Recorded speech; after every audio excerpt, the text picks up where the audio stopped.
Welcome to learnenglish.com. Once upon a time in a small, quiet village nestled between rolling hills, there lived a 12-year-old boy named Tommy. Tommy was an ordinary boy with an extraordinary imagination. He spent his days exploring the forests, climbing trees, and dreaming of far-off adventures. But what set Tommy apart from the other kids in the village was his collection of marbles.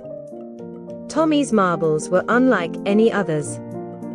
They were colorful, shimmering, and seemed to hold a hint of magic. Each marble had a unique pattern that told a story when you stared into its depths. His favorite was a deep blue marble that looked like the ocean on a sunny day. One warm summer afternoon, while Tommy was playing by the river, he noticed something unusual. A small, sparkling door had appeared at the base of an ancient oak tree. It was no bigger than Tommy himself, and it seemed to beckon him closer. With curiosity burning in his eyes, Tommy crouched down and pushed the door open.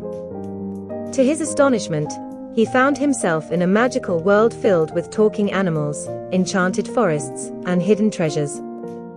The door had transported him to a place called Marblemyst, where marbles were the source of all magic.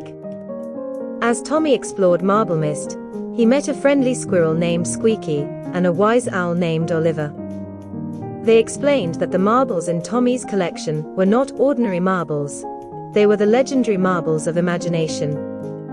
Each marble held a unique power, and it was up to Tommy to unlock their magic. With Squeaky and Oliver as his guides, Tommy embarked on a quest to unlock the powers of his marbles. His blue marble allowed him to breathe underwater, and he used it to help a group of fish people recover their lost treasure chests.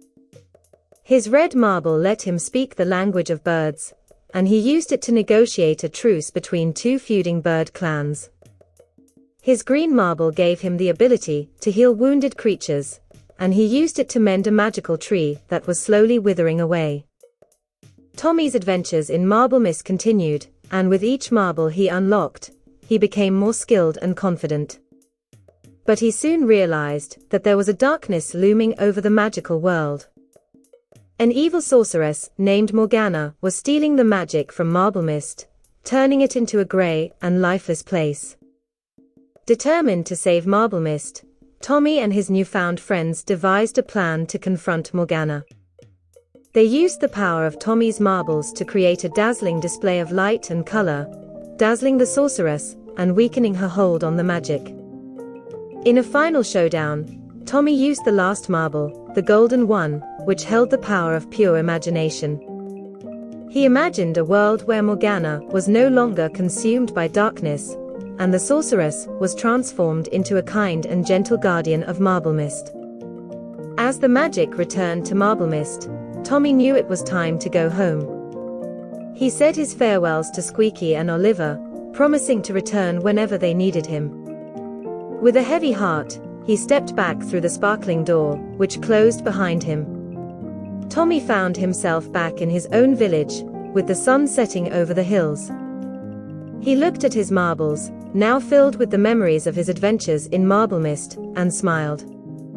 He knew that even in the ordinary world, there was magic to be found if you had the imagination to see it.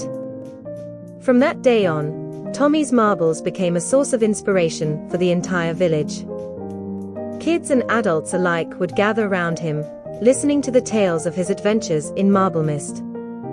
And as they listened, they couldn't help but believe that magic could be found in the most unexpected places, even in the simplest of marbles.